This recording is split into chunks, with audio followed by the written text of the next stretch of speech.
the campus of Brigham Young University in Provo, the Utah Debate Commission welcomes you to the 3rd Congressional District Candidates Debate.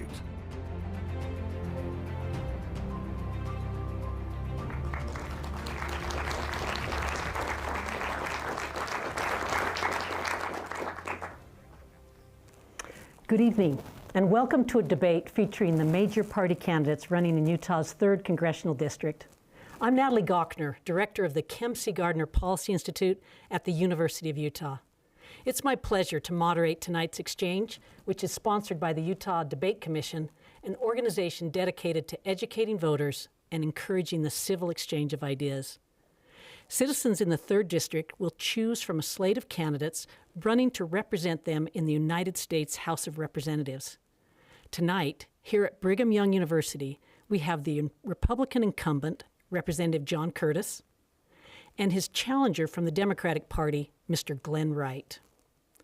During this debate, Mr. Curtis and Mr. Wright will be answering my questions, as well as those from a panel of journalists and students. You are welcome to participate also. If you are watching or listening live, send your reactions and questions on social media to the hashtag #UTDebates. I'll fold in as many of those questions as time allows. The Utah Debate Commission's format for this debate is as follows. Each candidate will have 90 seconds to respond to the questions, along with the opportunity for 30 seconds of rebuttal time. At my discretion, I may pose a follow-up question. A random drawing held prior to the debate determined that Mr. Curtis will get the initial response to the first question. We'll then alternate who answers first on the remaining questions throughout the debate. Let's get started. Mr. Curtis, welcome. It's important to voters to understand your political philosophy and how you approach public policy decisions. What should voters know about your political ideology and how it's evolved over time? Thank you, Natalie. First of all, let me give a shout out to you. No doubt many hours of preparation for today. A shout out to BYU. I'm a BYU alum. It's great to be here, and to the Debate Commission.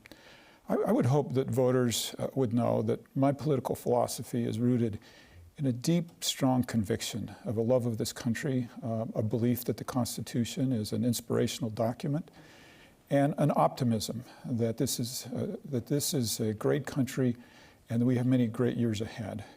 As I ponder the different issues that come before me, I try to take into account the perspectives of all my constituents. You know, we represent over 800,000 different people in the district, and it won't surprise you that I have areas, for instance, like Moab and other areas that have a very different political philosophy than I have originally.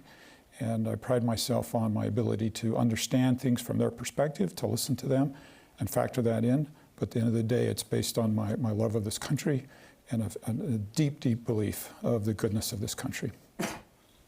Thank you, Mr. Curtis. Mr. Wright, same question for you. How would you describe your political ideology? How has it evolved over time? Thank you, Natalie. The evolution is really based upon my service in the Vietnam War as a two-tour Vietnam veteran. I became a political activist when the Iraq War started because I thought that we had been in one bad war and I thought we were going to be starting another one.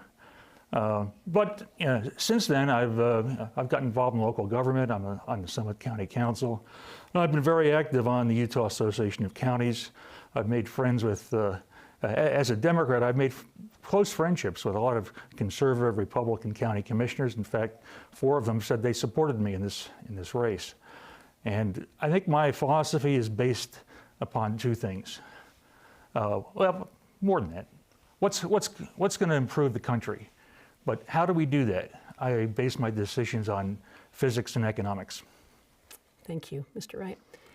Mr. Wright, how do you assess the current state of our politics? What's working? What would you change? Oh, boy, what's working? Well, I guess my own experience here in Utah has been very positive. We have a very productive Summit County Council where I think we've done some good things for the county. And again, I'll bring up my experience. I'm the current chair of the MAG Executive Council, and I've been on the ULIC board for 3 of the 6 years that I've been active with them. And as I said, I've learned a lot from talking with my fellow county commissioners and council members from around the state, and it's really expanded my view of what people want in the country and in the state. I think that's that's the positive part of it. The negative part is we are a very divided country in a lot of ways, and there are people that are trying to keep us divided. I read an article today that there's over 200 election deniers running for Congress. And if the Republican Party takes over the House, they're going to be in control. And I think that will be a very bad thing for the country. Mr. Curtis, same question. What's the state of our politics? What's working? What's not? You know, as you asked that question, I've had a flashback to this very room 5 years ago when I debated to first win my congressional seat. Who would have ever guessed at that time that during that 5 years I'd sit through 2 impeachments, through January 6th, through COVID, through a war in Ukraine. And certainly it's easy to be down right now. And I talk to many constituents who say something like, it's never been so bad. And it's true that this is a difficult time for the United States. But I get a unique perspective where I sit. And I would bring up 2 things. First of all, we've been in bad places before as a country. I think about, of course, the Civil War, Watergate, the assassination of President Kennedy. And what's so great about this country is in every single one of those cases, we emerged a better country than before we went into that. And part of the seat that I get to sit at right now is to see the slice of Congress, of Washington, D.C., that most of you rarely get to see on the cable news network or in social media. And I can tell you that there's hundreds of my colleagues on both the right and the left who wake up in the morning and say, I want to do what's best for this country. And they're not part of the divisiveness, and they're not part of the screaming and the shouting and the fighting, but they come together every day to work to see how we can advance the will of this country. So that gives me hope, and tonight I hope all of you have hope in this great country. I'm grateful for your hope, Mr. Curtis, but I have a follow-up, but I'll go to Mr. Wright first. The events of January 6th loom large. I'd like you to answer 2 simple questions. Did Joe Biden win the election? Yes. Okay, and do you support the work of the January 6th Commission? Yes. That was quick, Mr. Curtis. I was actually one of the first Republicans that congratulated President Biden on his victory. So was that a phone call? How did you? No, in the press, right? Okay. I'm not on his speed dial. That may not surprise you. So yes, the answer to that question. January 6th, I actually voted for the original January 6th Commission. And let me clarify, because a lot of people don't understand, that's not the commission that we have today. We voted on a commission that would have been like a 9/11 commission, wouldn't have been made up of members of Congress. It would have been bipartisan. And to me, it's very unfortunate that that's not the commission we have. The commission that we have is bringing forth some good information, but it's lacking in opposition. None of those witnesses are questioned by somebody who's an opposing faction. And that's unfortunate. I'm not sure that we'll ever get all the facts on January 6th, and that's unfortunate for the American people. Mr. Curtis, I'll stay with you. Another follow-up question, and then we'll bounce back. But I noticed this week in the response to Hurricane Ian, President Biden and Governor DeSantis did a joint media appearance. They both complimented each other for their response to the hurricane. And I took note. And so the question for you is, if President Biden came to Utah and asked for your involvement in an important state issue announcement, would you meet publicly with the president and participate in a media event with President Biden? Yes, of course. As a matter of fact, I can't think of anything I'd like more than for President Biden to come to Utah. I'd love to see if he'd ride around in my car around the district. I'd love to discuss public lands with him. I'd love to show him that 7 of the 9 counties in this district have over 90% federal land. I'd love to show him rural Utah. I'd like to show him Carbon County, where we deal with coal issues. I'd love to show him the basin where we deal with oil and gas. And I suspect if he would take that ride with me, would be a lot closer on issues than before we started. Mr. Wright, you know the question's coming your way. If a future Republican president, such as Donald Trump, Mike Pence, Ron DeSantis, some of the leading candidates on the Republican side, came to Utah, would you meet publicly with them, appear at a press event, as a local elected official? Absolutely. As a local elected official or as a congressman, I think it would be incumbent upon me to get as much out of the president as I could for my district and for my state. Thank you. I'm going to jump to some questions on the economy, but I have one more, and we'll go to Mr. Wright and then Mr. Curtis. I sense that our country needs a lot of healing from the divide, from the dysfunction, the disagreements. And people speak a lot about political speech and how it is corrosive. The question would be, what approach would you take to healing our national divide as it relates to political speech? How do you choose what words are dignified? And how do you make sure those around you that advise you also participate in dignified political speech? I think it's important not to try to make a lot of cheap sound bites and call your opponents names and belittle them. Well, what I've learned is that I truly think most people, now there's some people who are never going to agree with me on a lot of issues, but most people we can agree on what the problems are, and what we have to do is, we may not agree on the solutions, and that's where we have to have a dialogue and figure out how to get things done. But you don't start that dialogue by calling somebody a nasty name. Mr. Curtis, so that's one of the pillars of healthy political speech, is not to call people names. How do you choose to use words that are dignified? How do you make sure those around you use dignified words and really create a better political environment with more cohesion and healing? I think the very first thing that I do is I imagine if my colleagues were right next to me when I said it, how they would react. And in Congress, of course, we get many opportunities to speak. And one of the more frequent opportunities is in a committee meeting. And I think if anybody rolls back the tapes, if anybody looks at my social media, if anybody looks at my statements, they'll find that I go out of my way to speak in a way that protects the relationship with people that I disagree with. And I'm proud of my record back in Washington, D.C. of working with my colleagues on all sides of an issue. And I find they're likewise, they then return that same kindness. And as far as your question about how I influence others, the best thing I can do is be a good example myself. I think my staff would all tell you that they understand very clearly the way that we speak with other people, the way that we dialogue with other people, the way that we communicate through social media and other means is always with dignity and respect. Thank you.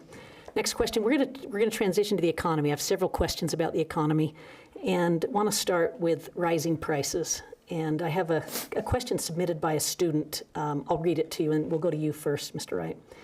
The current rate of inflation in the United States is 8.26%. According to U.S. Labor Department data, here in Utah, the inflation rate is above the national average, and according to the U.S. Congress Joint Economic Committee, inflation in Utah is up 15.4% compared to January 2021. What measures will you take to combat inflation? Wow, what an easy question, Natalie. What measures will I take? Well, I think you can address this in two ways. First, trying to mitigate the effects on individual people. And one of the things that Congress did recently was to start negotiating prices on pharmaceuticals and reduce over a period of time the out-of-pocket expenses for Medicare. Another thing, more for the long term, is to remove our reliance on the cost of oil on a worldwide basis. We just saw today where OPEC says they're going to decrease production to raise prices. We need to divorce ourselves from the reliability on them.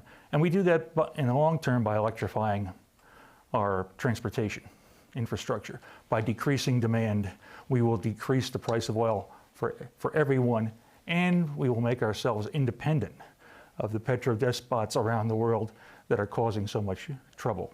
So those are some of the approaches I would take. Mr. Curtis, this is on everyone's mind. We've got it costing, U.S. households up to $450 more a month to buy the same basket of goods. What can you do in the next year to help Utahns with rising prices? So I'm having another flashback right here on BYU campus. I'm going to date myself, but I went to BYU in the 80s when we had inflation in the 20%, or at least that's what interest rates were. I had a CD of deposit with a bank that paid me 17% at the time. And I had an economics class at BYU, and they taught me this, and I've always remembered it. Inflation comes when you have too much money chasing too few goods. So what are we doing in Washington, D.C.? We're putting way too much money into the economy, and we're over-regulating businesses so the free market can't work to get goods there. Let me simplify this. If my grandkids wanted to have a lemonade stand, and I said, great, let's do this. And then I went around and gave everybody in the neighborhood $10 and told them to go buy lemonade. And I told my kids they could only sell a little bit of lemonade, we're going to have a problem. And if they're smart, they're going to raise prices. That's what we're doing in the United States. We're giving out free money, and then we're restricting goods. DC can fix this, and they need to start with to turn down that faucet of money. At every turn right now, you see just a flush of money coming out of Washington, D.C., whether it's forgiveness of student loans, whether it's COVID relief. At every turn, we're sending out too much money, and we're over-restricting goods and services. Thank you, Mr. Curtis. We're going to stick with you, and I've got joining me here Harrison Epstein with the Daily Herald, who's got a question that relates to price increases, but this one is housing affordability. Harrison. Yes, hi. With mortgage rates climbing over 6% in recent weeks, home ownership, particularly for younger people, feels more like a dream than a possibility. What would you do on a federal level to ensure Utahns have the ability to buy a home? So the very first thing is we've got to get interest rates back under control. Today, these young people that you're talking about are taking out a loan at twice the interest rate of just last year. That does more to impact the cost of that home than any other factor. And that goes to our previous question about how we bring inflation down. Also, we've got to get goods and services flowing. My wife and I just built a home here in Provo, and we went through a terrible period where we can't get goods and services. The government in Washington, D.C. needs to pull back on regulation, not critical regulation, but regulation that's keeping these businesses from getting the goods and services into the marketplace. Mr. Wright, it's the same question. I'll let you repeat just the last part. What would you do? What would you do on a federal level to ensure all Utahns have the opportunity to purchase a home? Yeah, I have a fair amount of experience in the affordable housing area, and I was on the board of Habitat for Humanity in Summit, Wasatch County for 6 years, and their chair for vice chair or chair for 4 or 5 of those years. And I've been the liaison from the council to both of our nonprofit affordable housing entities. There are things within federal regulations that we could do to improve the availability of affordable housing. The LIHTC program, Low Income Housing Tax Credit Program, has a lot more bureaucracy in it than it really needs to. And I think we should start thinking about some, I'll call them even block grants for cities and counties that have good plans for producing affordable housing and have proven that they have the method in place to do those things. I think that will help us in the low end affordable housing. And certainly doing things to unchoke the supply chain, as Congressman Curtis has mentioned, I think are absolutely things that need to be done. Thank you, Mr. Wright. Thank you, Harrison. Well, I need to ask specifically about gas prices. Mr. Wright, you mentioned what OPEC has done this week, where they're decreasing production, which raises prices. We still have Putin's war in Ukraine, a lot of uncertainty, and we see that gas prices in Utah are higher than the national average, higher than some neighboring states. And the question is, what could be done in Congress to help reduce gas prices? Have you seen enough from Congress to date? Would you do something more than what's already been happening, Mr. Wright? Yeah, I think there's a lot of things we can do. They're not going to be quick fixes, but there are certainly things we can do. And I think in terms of the fact that gas prices are higher in Utah right now than they are nationwide, I think we do see that over the course of the year. Because we have our own refineries here, you'll see a fluctuation where we're kind of behind the curve in both the increases and the decreases.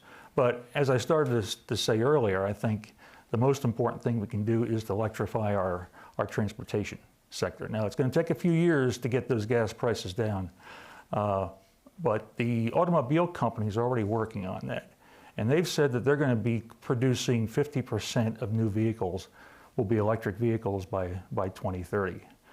I've also read some financial articles that say sometime by the time that happens, demand for gasoline and crude oil worldwide will decrease to the point where the worldwide price of oil will be more in the $20 to $30 a barrel. So it'll help everybody. Mr. Curtis, you're in office. What do you hear in the halls of Congress about how to help with gas prices, and particularly in states like Utah, where we're above the national average, even though we're an energy state and have refineries right next door? So the sad thing about where we're at is this didn't have to happen, and it was also very predictable. And if you go back a few years, we started to knock the legs out from underneath our fossil fuels companies. And we somehow bought into this idea that we had to destroy our economy, we had to sacrifice affordable, reliable prices, we had to sacrifice energy independence, all to lower emissions. And if you look at what Europe has done in that false pursuit, they're now producing more emissions than ever in their history, and they're paying 10 times more for energy than we are here in the United States. If you think it's bad here, just imagine the United States. Now, for a moment, think about the hypocrisy of shutting down U.S. oil production and then literally begging our enemies to produce more fuel, as our president has done. And that is a problem. We need to understand that here in the United States, we produce it cleaner than anywhere else in the world. Why aren't we willing to burn U.S. fossil fuels, and we can actually reduce emissions at the same time? So what do we need to do and how we need to fix this in Washington? We need to understand that it doesn't help if we move to all EVs. You see what's happening in California. Now they don't have the power to charge their EVs. And we've got to make better decisions and be more thoughtful about how we pursue our energy policy. Mr. Wright has a 30-second rebuttal. Yes. We have done nothing to decrease oil production in the U.S. That's a false soundbite. What happened in the oil industry, if you look at rig counts, before COVID, they were about 800. They dropped down to about 250 in March, April of 2020. And they've been gradually building up, and they're back up to where they were pre-COVID. We are producing as much oil, we're producing more oil than we were at that time. So that's a red herring. So of course I get my 30 seconds. Mr. Curtis has a rebuttal as well. Yeah, listen, let's look at what happened in the financial sectors. They literally stopped lending money to fossil fuel productions. In addition, we sent a loud signal to the market that if you invest in fossil fuels, we're going to kill fossil fuels in 5 years. You name me an investor that's going to put hundreds of millions, if not billions of dollars into a project if they know they're going to be dead in 5 years. It's a fact. We've knocked the feet out from underneath our fossil fuel industry here in the United States, and the primary tool we did it with was finance. Thank you. We have another student question. Andreas Zapata joins us. Andreas? Yes, hello everyone. So President Biden eased the debt load for college students who acquire debt while in college. What are your proposed strategies to make college more affordable, and why, if they do they differ from those of President Biden's? Mr. Curtis, you first. Look, what President Biden did was wrong on many, many levels. It added to inflation. You know, that put about $400 billion into our economy. Every one of those students that's not paying back student debt is out buying TVs and microwaves and causing inflation to go up even more. Those students signed a contract that said they would pay it back, and we're teaching them that contracts don't mean anything. My son went to medical school, and I visited him once while he was in medical school, and I found out when I went to take a shower that he had turned off his water heater to save money so he didn't have to incur any more debt than he needed to do it. And now you imagine how he feels right now when other people's debt is forgiven. Imagine how all the people in our community who have those important jobs that keep our economy running, that didn't go to college, feel when they now have to pick up a tax burden to pay those loans back. So what do we do about it? Which is, I think, what your real question was. Look, let's have a conversation about two things. Number one, why are student loans interest rates not at market rate? That's an easy fix. We can all agree on that. That should be an easy thing to do. And why does college cost so much? We saw through COVID that you didn't need brick and mortar for a lot of learning, and there's clearly some things that we can take into account from what we learned to lower the cost of tuition, and that's what we need to be doing for college students, not forgiving their debt. Mr. Wright? I agree with a lot of what Representative Curtis just said. We do need to control the cost of college. And one of the ways we can do that is by modifying the college loan program so that loans would not be available to students in colleges where those universities didn't control their costs, at least to stay even with the rate of inflation. I do think that the debt forgiveness was a good thing. If you look historically, student loans were at a very high interest rate, in some cases usurious. And I know of people who, 10 years ago graduated with $25,000 worth of debt and now have $80,000 worth of debt. I think we need to modify the student loan program. And as far as not finding enough money for it, well, a few years ago, I seem to remember there was about a $2 trillion tax, a tax cut that mostly benefited folks that made over $1 million a year. And instead of buying microwaves and TVs, they were buying jets and yachts. Well, we have Fox 13 political reporter Ben Winslow joining us now in studio. Ben, great to see you. I know you've got a question for the candidates. Tonight, the president announced federal pardons for simple marijuana possession offenders and encouraged states to do the same. He is also calling on his own Health and Human Services and the Justice Department to remove cannabis as a Schedule I substance. So my question to you, gentlemen, what do you think? Mr. Wright. Excellent idea. Why I think marijuana use amongst adults is a victimless crime. And it also feeds the drug cartels. It's a base amount of money that they have to make in the country. We've sent a lot of people to jail over the years for minor marijuana offenses. I know a person who was pulled over 3 times while driving while brown. And the last time they found a seed in her coffee cup holder and arrested her. And it cost her $2,000 to get that arrest reversed because it was totally not valid. The amount that was in her coffee cup holder was a tiny fraction of the actual amount you needed to be convicted for an infraction. And I think part of what he did today was also continuing the study to take marijuana off the Class 1 drug list, which around the country, most states now have either recreational or medical marijuana approved, but the financing of those industries is almost impossible because of the Class 1 status of marijuana. So I think it was an excellent start on that particular problem. Mr. Curtis, be interested to hear from you. Ben, good to see you. Let me first address the victimless crime. Look, go to a state, Colorado is a good example, where marijuana is legal for almost any use, recreational and medicinal.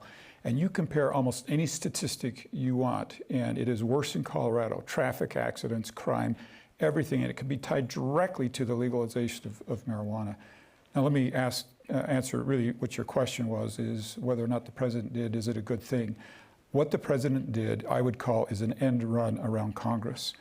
And we see this in a lot of issues, and it's never a good thing. Somebody once told me, a businessman once told me, if you want to get rid of a bad policy, enforce it to its fullest. Now you have to think about that for a little bit. If it's a bad policy and we enforce it, there will be pressure from Americans to change it. Rather than doing an end run, there's never any pressure on Congress to change that. I agree there's serious problems with our legislation dealing with marijuana in the U.S. Congress. We need to reschedule it. We need to make those decisions in Congress, but that's the place where I'd like to see it done, not with an end run by the president. Thank you. Really interesting. We're at the midpoint of our discussion, and I'd like to just remind people that we have Representative John Curtis and the Democratic challenger, Mr. Glenn Wright. They are running to represent Utah's 3rd Congressional District. I'm Natalie Gochnour, Director of the Kem C. Gardiner Policy Institute at the University of Utah. We are still taking your questions during this live broadcast. Use the hashtag UTDebates on social media. Let's get back to questions. This one I'm going to go to Mr. Curtis first and kind of go back to borrowing, but this time instead of student borrowing, we're going to go to the national debt. The U.S. Treasury reported this week the nation's debt topped $31 trillion for the first time ever. Making matters worse, we have rising interest rates, which makes the payback on our debt service more and more expensive. Voters are interested not just in the economics of so much debt, but the moral questions that it raises when we force future generations to pay for our consumption. So, Mr. Curtis, do you view the current extent of government borrowing as a moral issue because we consume today what we force our children and grandchildren to pay? And if so, what would you do in Congress to reduce deficit spending? Well, let's put this in perspective. $31 trillion of debt.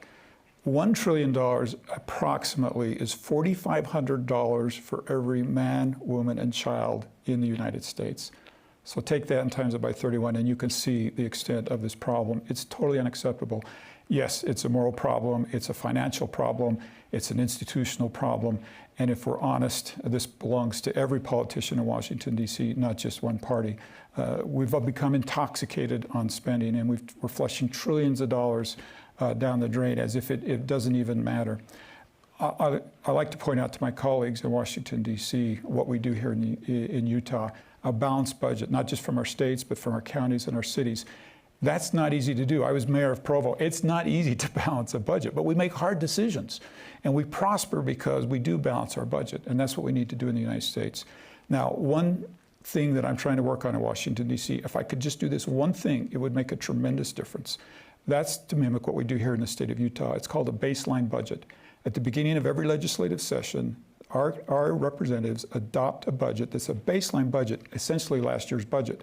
So if they don't agree on a budget, instead of going into a shutdown mode, they go on last year's budget. In DC, we go into shutdown mode. It never ends well, and we always end up spending more money. So that's one specific we could do that I think would make a difference in Washington. I think there's a lot of things Washington could do in fiscal matters that would be better if they copied the state of Utah. Yeah, exactly. Mr. Wright, do you believe that this federal debt is a moral issue, and what would you do to combat it? Yeah, actually, I think Representative Curtis had a lot of good ideas. I would agree with a lot of what he said. And I think we have to change the philosophy of how we think about or how we're going to approach the debt. If we look at the parts of our debt that we can control, the discretionary spending and our deficit. If you go back to 2020, we had a $4 trillion national debt, a deficit that year. I think it's down, the current plan is 1.8 trillion. Well, guess what the discretionary budget is? 1.6. That's for an entire domestic and military spending. How do we fix that by decreasing spending? Well, there's a couple ways. Number one, we got to find out where, what do we really need? We're not going to cut a significant amount of that discretionary budget. We have to learn how to pay for it. Where is the money? The money is in the pockets of basically the millionaires and the billionaires we have in our society right now. But the philosophy that we can never raise taxes has gone so far that we will never, balance a budget if we don't fix that paradigm. I want to just follow up with this, and I'll go to you first, Mr. Curtis, but you said we're intoxicated with spending. Is this more of a spending problem or a revenue problem? Listen, let's get spending under control, and then we can talk revenue. I think it's very interesting. My Democratic colleagues like to talk about, hey, we need to tax the rich more often. But they've had control of the House, the Senate, and the presidency. And through reconciliation, they could have easily flipped a little switch and done that, and they didn't. It's far more complicated than simply taxing the rich, as they have found out through this period of time. If you want to get spending under control, give us one big item that you support that would make a difference. Well, so I've been criticized by my opponent for voting against a bill for veterans, the PACT Act. What most people don't understand is that that bill that I'm criticized for not supporting moved $400 billion into non-discretionary spending. The Senate had an exact version of that bill that accomplished the same thing without moving it into non-discretionary spending, which is why I opposed the bill and supported the Senate bill. So there's one good example right there. Mr. Wright, I need to give you the same opportunity. Is this more of a spending problem or a revenue problem? And can you name, well, let's get into that. And then. I'll definitely name one thing that we can do that we started to do, and I think we have to expand on it, and that's negotiating for pharmaceutical prices. But to get to the spending part of it in terms of the PACT Act, as a Vietnam veteran, I am really offended by that philosophy. A Congress that sends its people off to war and doesn't take care of them when they come back and requires them to go back to Congress every year and beg for some more money to take care of those disabilities that have occurred really disturbs me. I started going to reunions about in 2000. And I started to look for some friends of mine that I hadn't seen at the reunions. Googled one of them, and I found he died in 1995, just a couple of years after Agent Orange was listed as a problem from what is now listed as an Agent Orange disease. That's criminal. Yeah. Okay. May I respond? Sure. So, Mr. Wright, I have so much respect for your military service. And thank you. You mentioned as we were standing outside, I think if I heard it right, that you'd completed 250 combat missions. And I want you to know how much I respect that. But it comes back to the conversation you just had about we can't keep putting money in non-discretionary spending. That $400 billion comes out of those same veterans' Social Security. But I'll tell you what, I will meet you on that challenge, not to make you come back every year and ask for it, and figure out a way to pay for this so that you don't have to. I'd like to hear that. Yes. Mr. Wright, I'll give you a chance to I also need, rebuttal. may I touch on pharmaceuticals that he brought up just quickly? Very quickly. So the Inflation Reduction Act, and we could spend some time on that title, did require pharmaceuticals to negotiate for drug prices. Let me tell you what negotiation means. It means the government comes to these pharmaceuticals and said, this is the price we would like to buy your drug for. If you don't agree to it, we can take 90% of your revenue away. Now, how many of you would like that type of a negotiation? The Office for Congressional Budgeting estimated that 21 cures would not come to fruition if this law went into pass because it would cut back from innovation because those are the funds that they use for that. Mr. Wright, we'll give you equal time. Yeah, I will say that the Veterans Administration already negotiates on pharmaceutical prices, and it certainly hasn't had that effect on the pharmaceutical industry. And I would also say that American users of drugs, and particularly in Medicare, but throughout the healthcare system, are paying for drugs that are used internationally because every other country in the world negotiates on pharmaceutical prices. Every other one. We're the suckers for the rest of the world in that sense. Thank you. I want to turn to immigration. I think both of you will know that I'm an economist by training. I'm keenly aware of the labor shortages that face the United States and the state of Utah. Immigration can help fill this labor gap.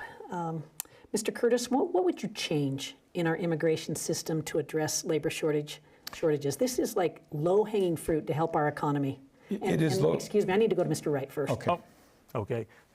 In the immigration area. Yeah, and sure. how can it help with labor shortages? Absolutely. I think immigration reform is critical to that. As I said, I've done a lot of work on affordable housing and looking at the costs of affordable housing over the last several years, where we've had not enough workers to build houses. There are lots of folks outside the country that would like to come in and help us build our economy. I think we need comprehensive immigration reform. And in this sense, I think Representative Curtis has some good ideas in his platform. I think they're a little strict in some places. I think we can negotiate them. But if he puts that out, Or if I'm in his place and somebody like him puts it out, I think it's a good place to start negotiating from. Mr. Curtis, you got a compliment. I'm not sure I want to respond to that. Thank you, Mr. Wright. And once again, I would love to work with you on that issue. My staff jokes that literally we could lock 3 or 4 of us in a room and we could solve immigration as long as nobody knew how we actually voted on it. And Mr. Wright, I would invite you into that room, and I think we could solve it. And Natalie, you are so correct. This is hurting us in a substantial way. Imagine the hit to GDP, because we have a group of people willing to come to this country, obey our laws, pay taxes, and in many cases go back home, and we're not letting them connect with the people that need jobs here in the United States, that need workers here in the United States. I had an opportunity to travel to the border some months ago, and what I saw, I'm confident that I don't care if you're the right, the left, Republican, or Democrat, you would be uncomfortable with what I saw down there. You know, the illegal crossings were 9 times more in 2021. They were more than the previous 9 years combined. And in 2022, they were 300% above that. We're failing these people. We are not doing what's best for them. And this is the problem. This issue is controlled in Washington, D.C. by extremes on the right and the left. And good, thoughtful people are trying to plow through the middle of this and get some legislation done. And I think if we're honest, these extremes on the right and on the left are too often supported by too many constituents who are screaming and shouting and saying things like amnesty and things like that. That's just not so. I wish we could literally take the whole night on immigration. Mr. Curtis, this question will go to you, and we have BYU student Megan Bruger who's joining us in the conversation. Megan. Hello. Last month, a Utah judge temporarily halted a Utah law that banned transgender girls from competing in girls' sports. The law took effect in July after Utah's legislature overrode a veto by Governor Spencer Cox. What is your position on transgendered girls participating in sports? Mr. Curtis. Look, it's about fairness. We have to be fair to these young women. I have 4 daughters. I do not want a man competing with them in sports, period, under any circumstances. Now, if it's more complicated than that, I'm happy to sit down and talk about it. But I don't see where there's a place for that. Mr. Wright.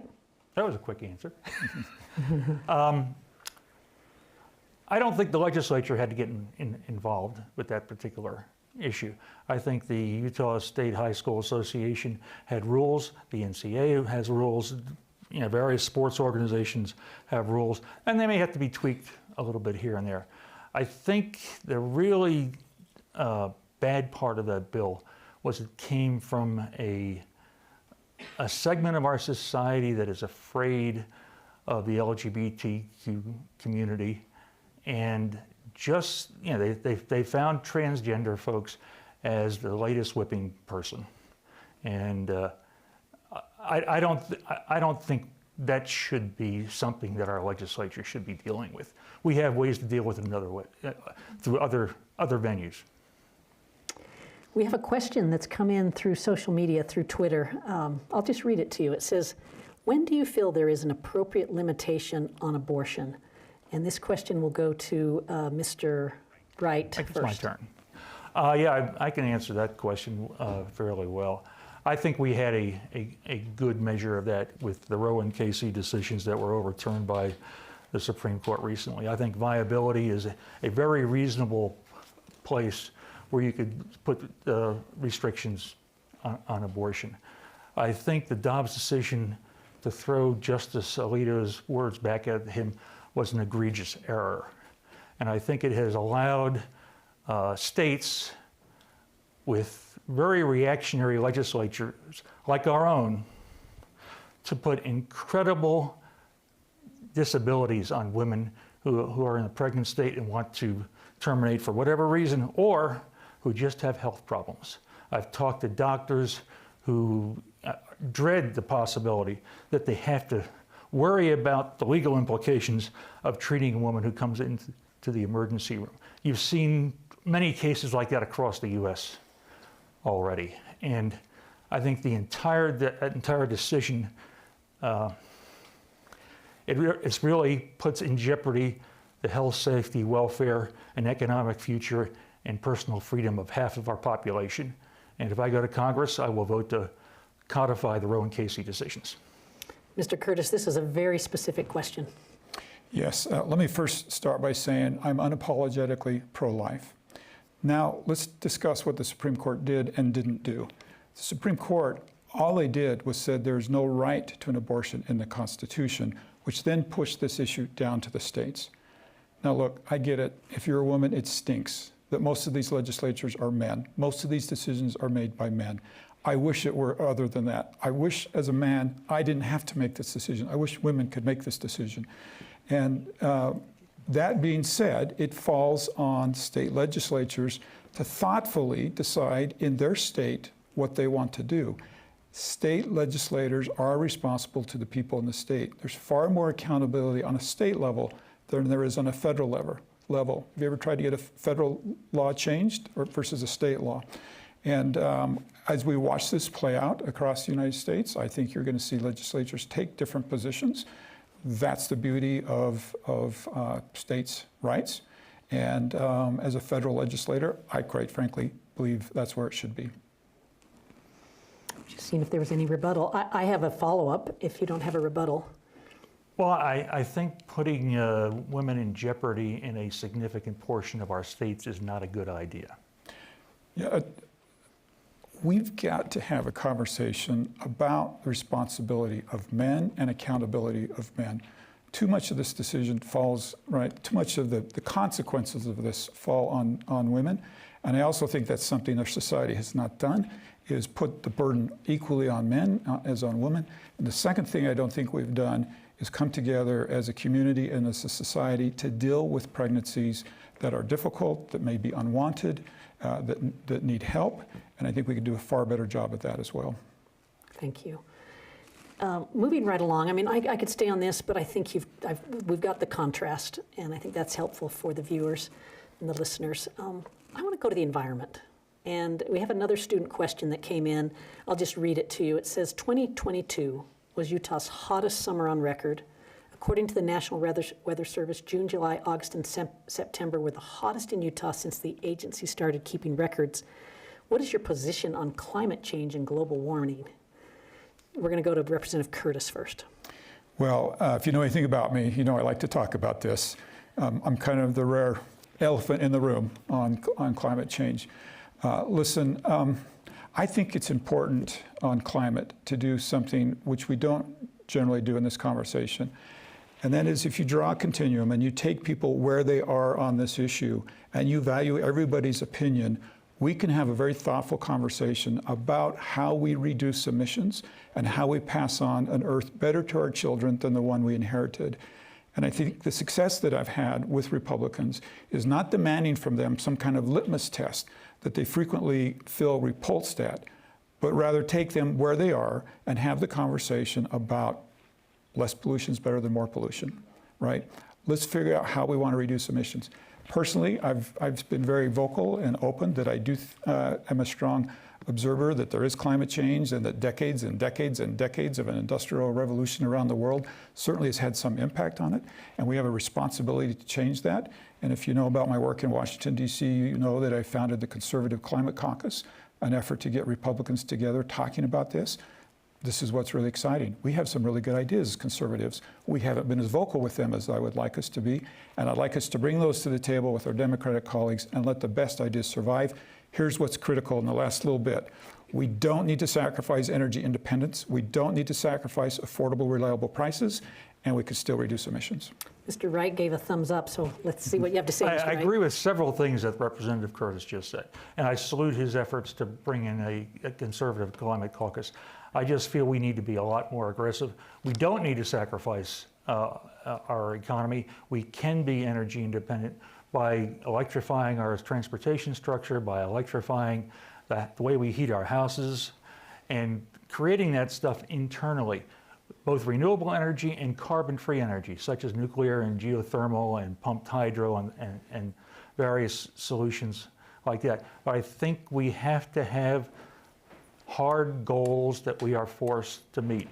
And the IPCCC and climate scientists have told us we need to get to a net zero carbon by 2050.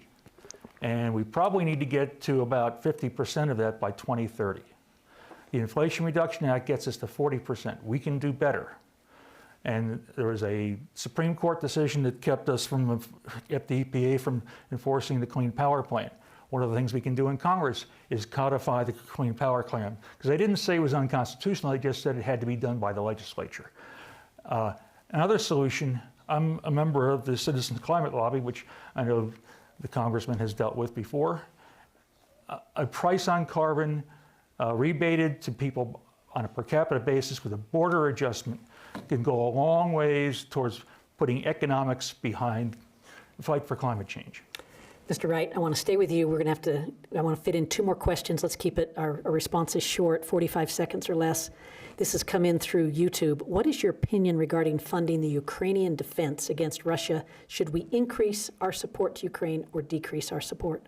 I think we should make it, increase it as much as is needed to prevent the aggression from Russia and Ukraine. Unfortunately, that country is going through genocide wherever the Russians have invaded that country. And we have to stand up to them. We have to support them. And we may get to a situation where we may have to put NATO forces in place if Putin goes to some extreme measures. And we'll have to see where that goes. But I definitely support the effort in Ukraine. Yeah, I'm grateful for the question. We needed to address it tonight. Mr. Curtis, should we increase or decrease our funding to help with the Ukrainian defense? I'm fortunate to have had some classified briefings and quite a bit of information on this. And I will just say this, I'm absolutely convinced that Ukraine's success keeps U.S. men and women out of war and saves U.S. men and women's lives. And that if Ukraine is successful, it's far more likely that we're not sending U.S. men and women over there. So we have to help them be successful. Now, at the same time, it's fair to ask for accountability with the dollars that we're sending over there. And there is a growing sense in Congress that we shouldn't just send money over there with no strings attached, that we need to be far more accountable in how those dollars are spent and make sure that the U.S. taxpayer is protected with those dollars.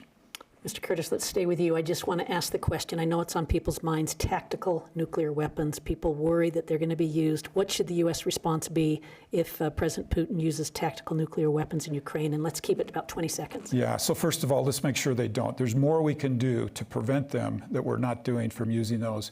If nuclear weapons are used, it's just not a good place. We've known that for decades and decades and decades. And I think U.S.'s position of not announcing what we would do is a good position for us.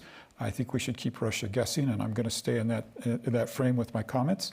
Yes. Mr. Wright, your experience, you were in the Air Force. Yes, yeah. I was, and I think we have to do everything we can to keep Putin from launching a nuclear weapon.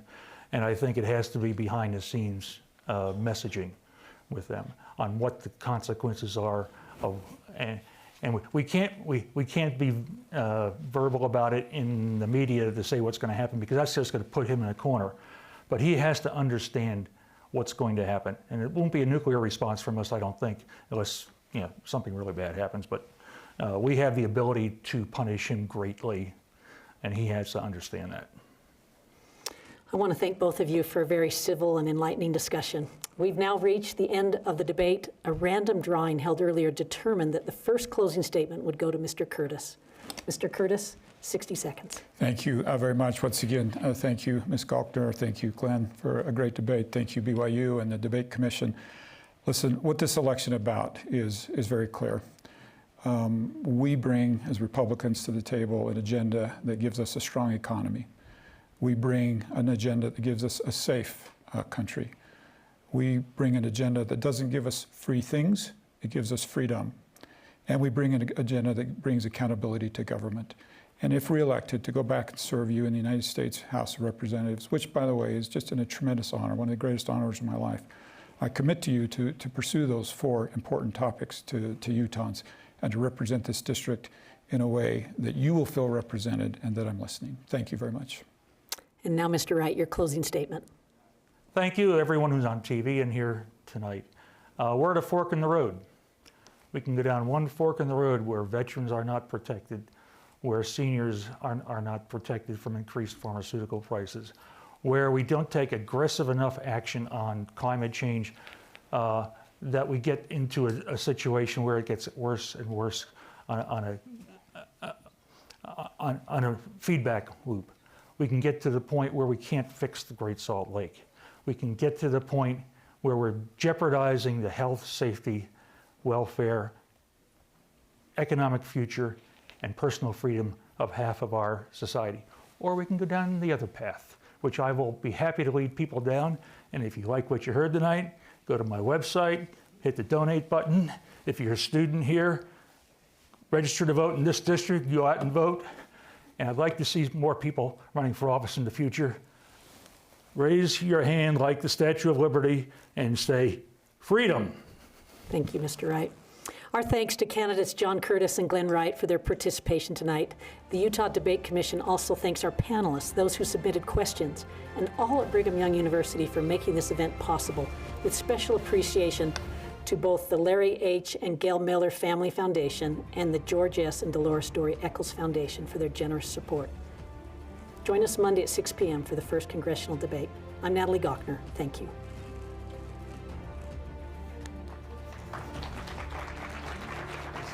Good job.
How'd I do? I'm good. You did great. Did I do okay? Yes. All Good right, for me to good. lose somebody. Good. You were manning this camera? Yes, so I was. Mr. Wright. Yes. That long? Oh, 20 minutes? Okay, you can bring it for me. Oh, good. You Yeah, answered the I'll have a sandwich. Okay. Yeah, sure. Yeah. All good?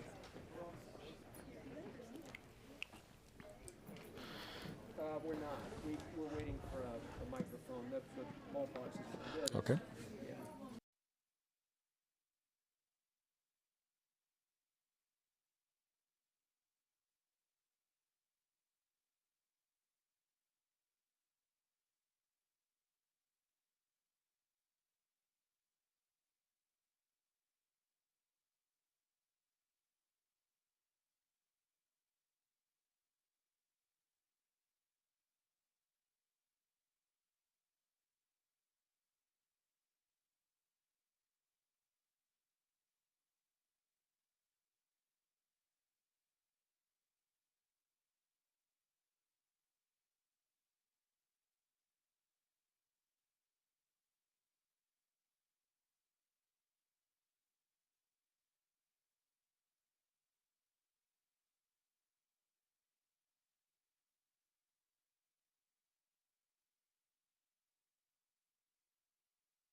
I don't want to criticize him, but too often we pin too many hopes on electric vehicles, and we don't ask tough questions.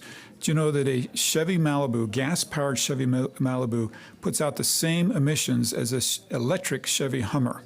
And yet we're subsidizing that Hummer, which I don't know, but my guess is it's well over that $60,000. It's probably more like $100,000 or more for that. And it's just not within the reach of an average person. What about the average Utah family? Exactly. To say nothing about where we're getting the critical minerals and where we're getting the electricity to charge these EVs. And where we're going to store the batteries when they're thrown into landfills. So you'd like to show President Biden around the district. And you said, well, I'd like to show him public lands, I'd like to talk about energy policy, that sort of thing. What do you think that kind of tour would mean for policy? My colleagues, not just the president, my colleagues in Congress don't have any comprehension what it's like to live in a county that is 90% federally owned. It produces no property tax on that 90%. At every turn, they need the federal government's permission to get broadband into their communities. And if I could show President Biden on the ground what it's like to be in one of these communities, I don't think we'd get an antiquities designation on Bears Ears the way that we did. I would have showed him how we could have solved that problem here locally without an Antiquities Act designation. That's the first place I'd take him, is down to Bears Ears. Where did you see the biggest contrast tonight? Well, Glenn is a super person. He's a county commissioner that I'll be working with if I'm elected. But we're very, very different philosophically. He identifies with a democratic philosophy. You heard him say, for instance, on inflation, we need to give people money to pay for the higher prices. And you heard me say, giving people money causes inflation. And so there's a philosophical difference. You heard him say, look, the government's got to decide how much medication is, and I would let the free market play that out.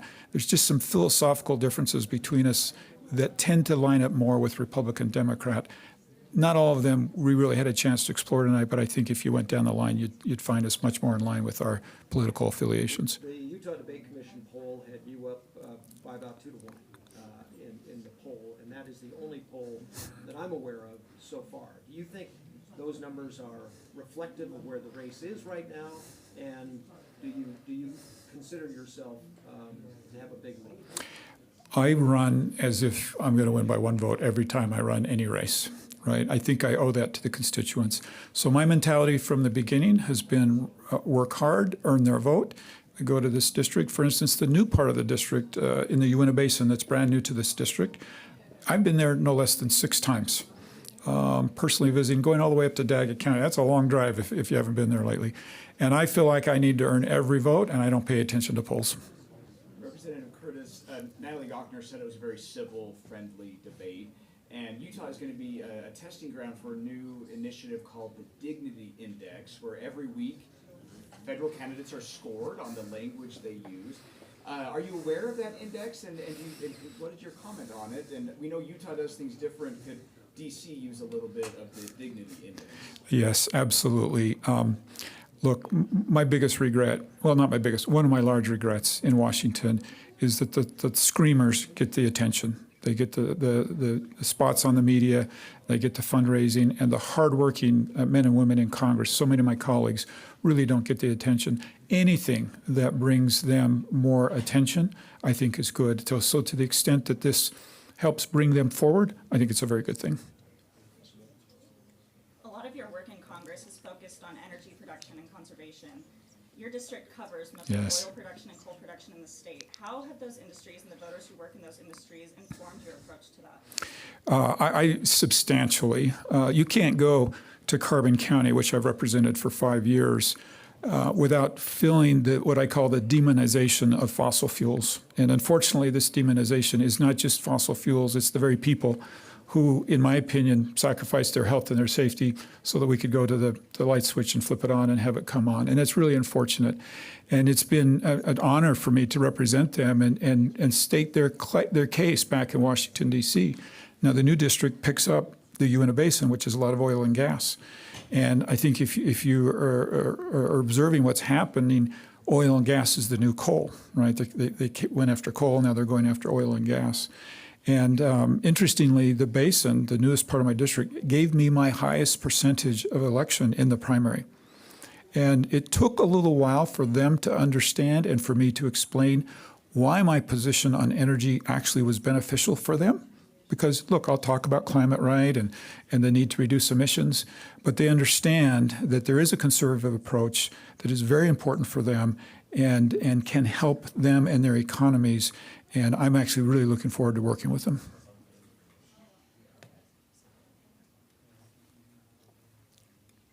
Is that a wrap? Thank you. That was way too easy. No hard ones? No, I shouldn't invite you guys to give me a hard one. Yeah. Thanks very much. No. Okay, thanks very much. You waiting off this way? Okay.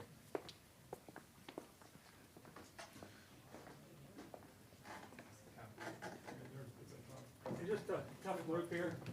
They got the guns out for me. Hello, welcome. Pleasure to be back.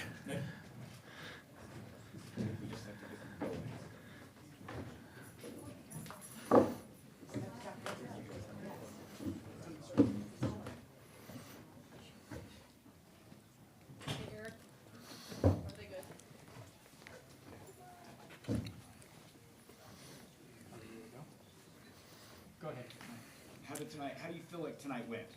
I could do it for 2 or 3 more hours. Had a good time. Where do you feel like the biggest differences were as you had those exchanges? I think there's a good number of differences, actually. I think Representative Curtis is a pretty good guy. I don't think he goes far enough on a lot of issues. I think the issues where we have some common ground on, where I don't think he goes far enough on the environment. I think we are diametrically opposed on the Dobbs decision and what it does for, as I said, half of our population, and I might add on their families. So you said over and over again, I support what Representative Curtis just said. I support, you said that time. A couple of times. More than a couple. Yeah. And you also said, I agree with most of what he said, or I agree with a lot of what he said. Was that an effective debate tactic? I guess the voters will tell me that. Why did you keep saying that? Well, because I think there are elements of what that he believes in that I believe in also. I just think we have different approaches to it. As I said earlier, I think I think a lot of us have know what the problems are. Where we differ is on what the solutions are, and I think that's where Representative Curtis and I have some more divergence. At one point, and Representative Curtis just clarified this for us, but at one point this evening he said, "I wish women could make more of these decisions related to abortion." Wouldn't that be nice? And did he unwittingly support your very argument? It certainly sounds like it. Yes, I think I almost put my thumbs up when I heard that, but yes, I think he did say that. I'm not sure if it was a slip of the tongue or sometimes people say things that they know is true, but they can't really they can't admit to, and it just kind of slips out. I'm not a mind reader. I don't know. But that was notable. Yes, it certainly was. And I think we have a lot of agreement on the immigration issue. As I said, I think he is a little too tough on some of his immigration stances. But I think the fact that he's willing to look at and actually support legalization for folks who have been here working in our economy for a lot of them for decades, I think that's a good start. I do think we have to be concerned about border security. Devil's in the details on that issue. I think the issue of the wall with the last administration was a complete red herring. The wall is and was an ineffective method of controlling immigration and is just kind of a symbol. I think there are things we can do. In immigration, you have two classes of people you have to worry about. First, you have the drug dealers and the cartels, and we have to have good controls to keep them out. But look at the people who are coming here now. They're mostly asking for asylum. They're showing up at the border station and say, "Please let me in. I need help." So what do we have to do there? We need more immigration judges. We need to speed up the process. We need work permits for the people that are here waiting for their issues to be adjudicated. I want to ask you something about inflation, which seems to be the number one subject. There's more things I can say about that. Thank you. But you said during the debate this evening, we need to, quote, electrify the transportation infrastructure. Yes. The average price of an electric vehicle has been reported to be as high as $66,000.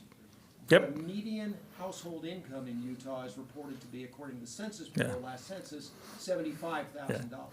You live in a very affluent community. Mm-hmm. How in the world does the average or median household in Utah afford a $66,000 electric vehicle? They don't right now. But the car industry is moving towards electric cars. And the price of electric cars are going to decrease pretty rapidly over the next 5 to 10 years.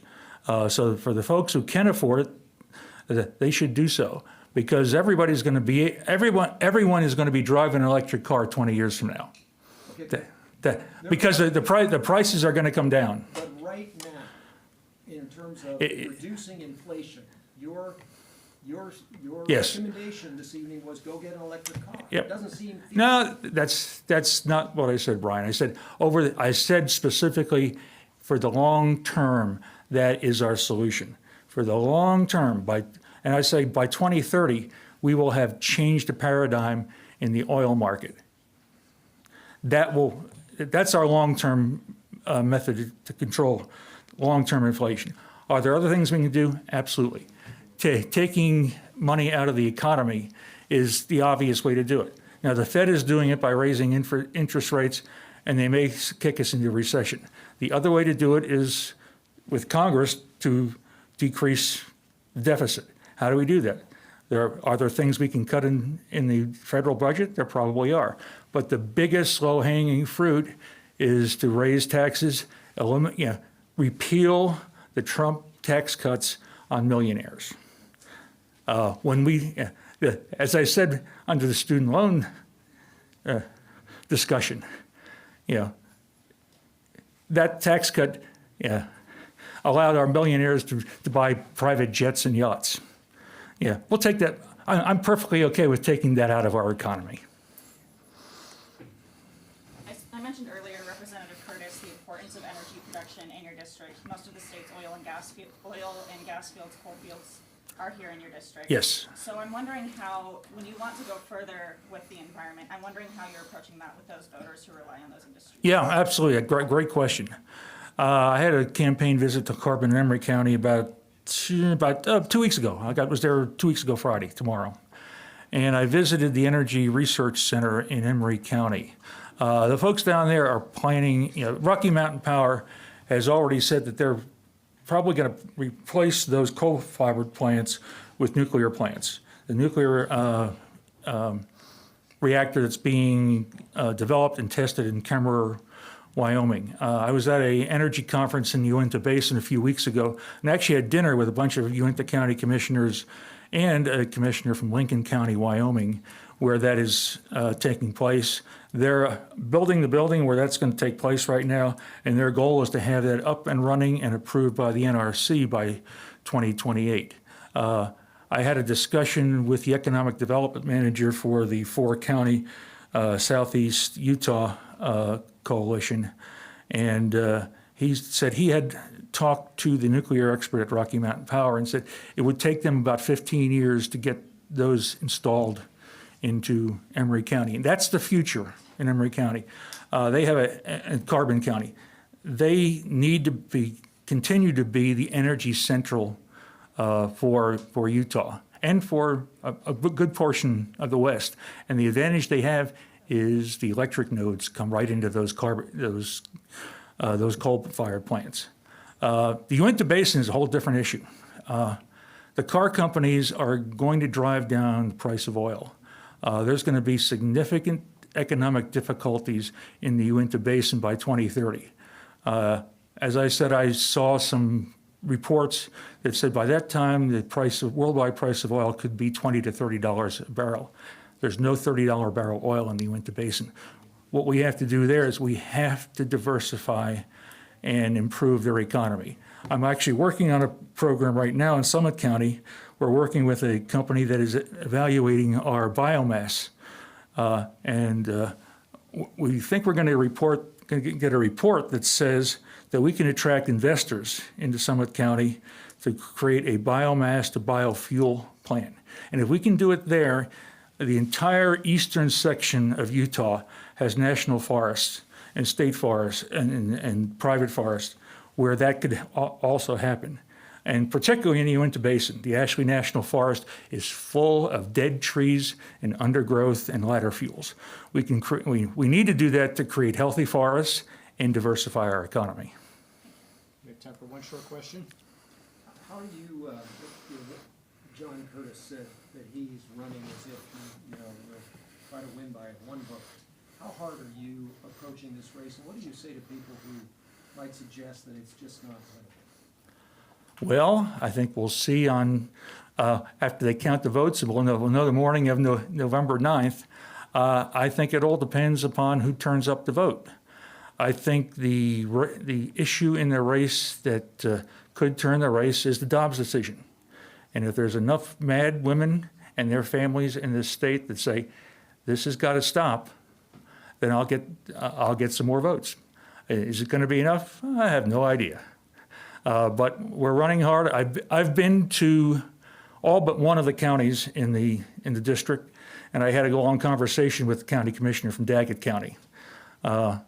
So I know the district. I know virtually all of the county commissioners in all the counties in the district. I have good relations with them. As I said, some of them are supporting me, and I'm hopeful. Is it an uphill battle? Absolutely.